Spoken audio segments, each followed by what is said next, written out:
working. Hold on. I need to check this out first.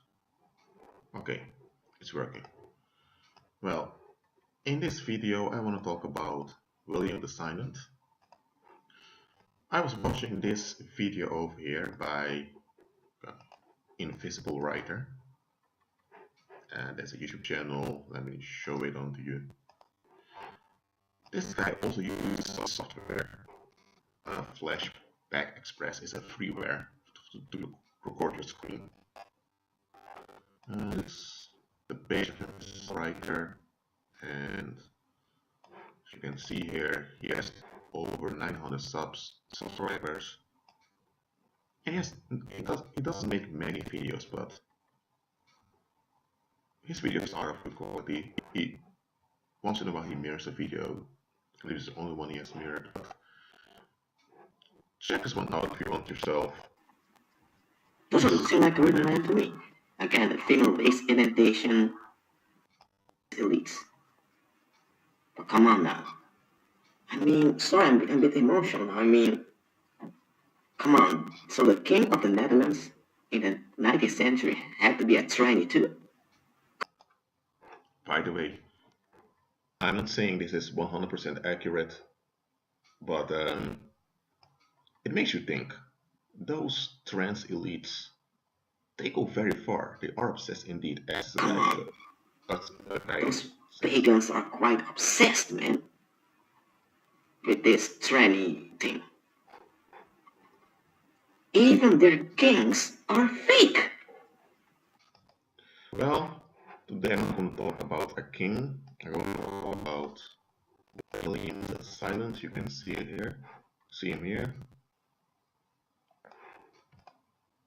So, okay. You can check his date on Wikipedia, or you can go to a library yourself. But I'm not going to talk that much about the date of his existence. This was him when he was younger. Let's make this bigger.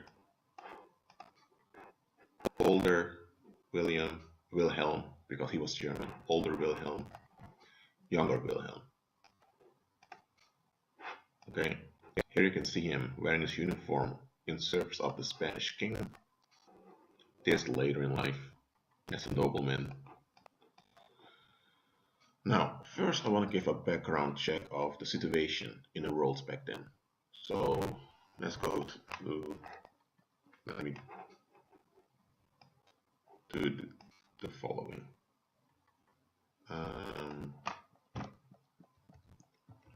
World population 1600.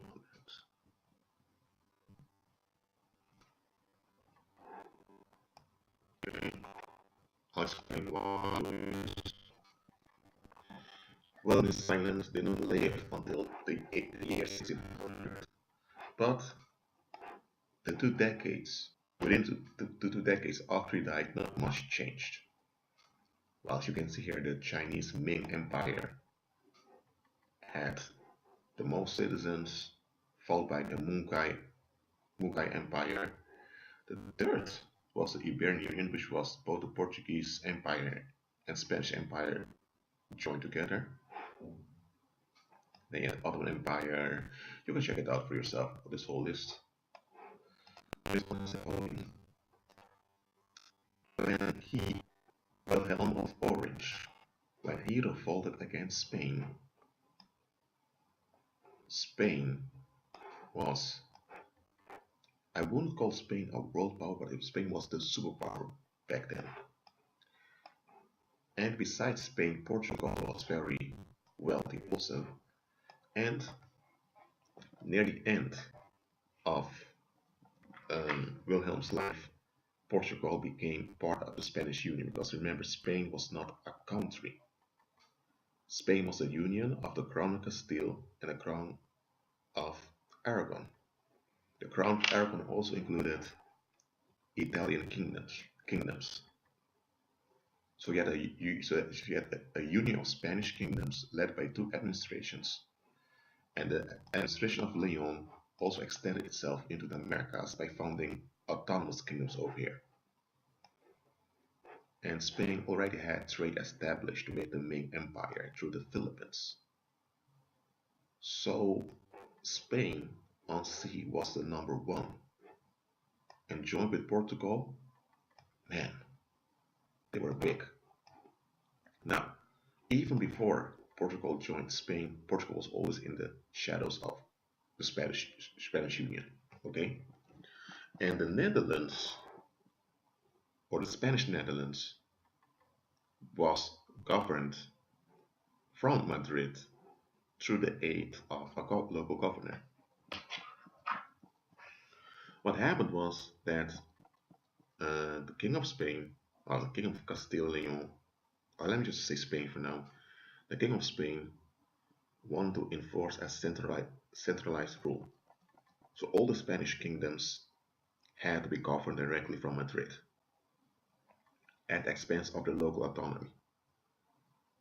This also meant the new kingdoms that they established in the Americas.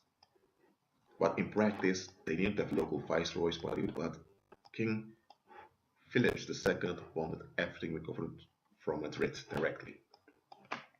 And that meant that all the finances of the Spanish Empire had to be regulated from Madrid. And this implied that all the Spanish territories had to hand in large sums of money. Why? Because if any region would get too wealthy, they may separate from Spain. So all the Spanish kingdoms, including the Italian states, had to pay large sums of taxes. And those Catholic nations over here, and also the new Catholic kingdoms that they established, those people didn't mind. But the Protestants in the Netherlands, first of all, they were Protestants, so they were against the rulership of the Pope. They didn't want any of that. But besides that, those Protestants were often also businessmen and merchants, and they did not want to hand over their money that they earned to the Spanish king. And added that the Spanish king was a fanatic Roman Catholic that wanted to suppress Protestantism at all costs. So there was quite dissatisfaction in the Netherlands against the King of Spain. So this guy, William, William of Orange, he was a prince from the not from the Orange Nassau household. He was from a German local of low nobility. From a low nobility he was, and he, though to his descent, was able to work for the King of Spain directly. And later he betrayed the King of Spain. In 1580, that same year that Portugal joined the Spanish Empire, the King of Spain declared William of Orange outlaw. And 4 years later, yes, I believe it was 4 years later, he was assassinated.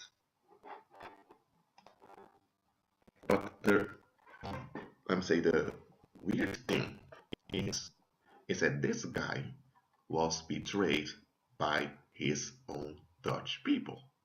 Well, the Dutch weren't really his people to begin with, because remember, he was from a German noble household. But the people he invested in, the Dutch people, they turned on him, despite the fact that he, as their leader, because he became the leader of the Dutch revolt against Spain, as their leader, he was quite successful. But here's the error of Wilhelm. And I'm not saying this to pick on him, okay? I'm just being practical here, and I'm teaching you this so that you can learn from it. The Netherlands was not a country; it was just a gathering of provinces, and those provinces were governed by the Roman Catholics from France and later from Spain. So there was no Dutch nation, there was no Dutch nationality. The people spoke a similar language, which we today call Dutch, but even the Dutch they spoke was diverse. So every province or county went its own way. What they had in common was that they traded with Scandinavia and with the Baltic states. For they imported grain from here, and oh yeah, the Hanse agreement. Those were cities um, around here that had trade relations with one another. So the Netherlands had an economy, but economy was centered around Scandinavia and the Baltics, and that economy was not enough to sustain as a separate Netherlands. Because as part of the Spanish Empire, they handed over taxes to Spain, and Spain managed the territory. But to become independent and to have their own country, first you need to have your own military, you need to have your own navy, and you need to have a sustainable economy over a long period of time. So William of Orange, he resisted the Spaniards, and the people were happy with him for it, but he did not look at the bigger picture. He should have realized, hold on a minute, if we do this, we'll be in trouble with the Roman Catholics. And the south of Europe is Roman Catholic. So how are we going to do that? Well, the north of Europe was for the majority Protestant. So they had better connection over there. But they couldn't deny that on sea, Spain was the master. And Portugal was in a bit of a weakened state, but Spain was still backing up Portugal. So William the Silent, he did not have a long-term idea on how to move forward after independence. And that was his error.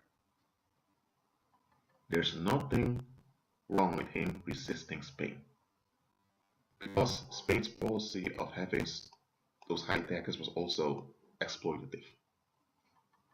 First of all, Spain was bankrupt. Why were they bankrupt? Because he had so many small kingdoms over here that were also competing with one another.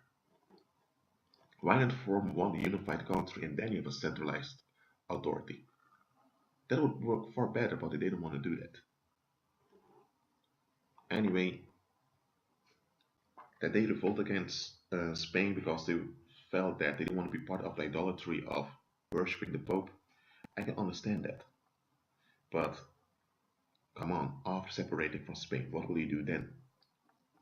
There was no plan, no sketch, no blueprint, nothing. So eventually, the people became fed up with their leader, William of Orange. Many of the people that backed him up turned on him. He he became, I don't want to say isolated. He still had connections, but he was, I'm saying he was almost isolated. And this made it easy for the hitman to kill him, if not some of his own so-called former sponsors were also part of the plot. So, why I'm talking about William the Silent? It is because I want to teach you. I want to teach you to look beyond. This William the Silent, or William of Orange, however you want to call him, he founded the United Provinces of the Netherlands, which became a republic, but there was no unity, there was no common foreign policy, there was nothing that would succeed in the long term. So remember what I mentioned before in a previous video, just because you resist something that's evil doesn't mean that automatically you're doing the right thing. And look at this. After the passing away of William the Silent, within 20 years, you had warlocks, or better, you had wizards with the aid of warlocks that founded the VOC. In Dutch is Verenigde Oost-Indische Compagnie. or the Dutch East Indies Company. And that pagan organization, man, began to terrorize the seas. They began to terrorize people in Southeast Asia, in Africa, also in America. In Americas, but in America, for the Americas, um, they built other companies. The Dutch West Indies Company is one of them. So look at this from the right perspective. This guy revolted against Spain, right? They don't want to be part of the idolatry of Roman Catholicism. They also wanted to keep their money to themselves. Okay, he passed away. Now they were separated from Spain. What now? There was a power vacuum, and in this power vacuum, the shadow government, or say the Polonists, came with their economy, which later would be named capitalism, which is an economy based on guilt. So, did his revolt work out well? Some would say yes, because now we have the Netherlands as a result of it. But I'm looking at the fruits of his revolt during his lifetime and shortly afterwards. It did not work out well because he relied too much on the support of the people, not realizing that the people would turn on him very soon. Now, before I close this video, I just want to point out that it is possible that people can revolt against the powers and be successful. But is that success short-lived, or is it backed up by long-term prosperity? And in the case of William of Orange, there was no long-term prosperity. Those party syndicates that later emerged from the Netherlands had nothing to do with him directly. They all used his name and his legacy to justify themselves, but they were something completely different. But okay, that's what I want to share in this video. And remember, above all, agree with Christ, our true hero. He never disappoints, and learn from him. Be at peace.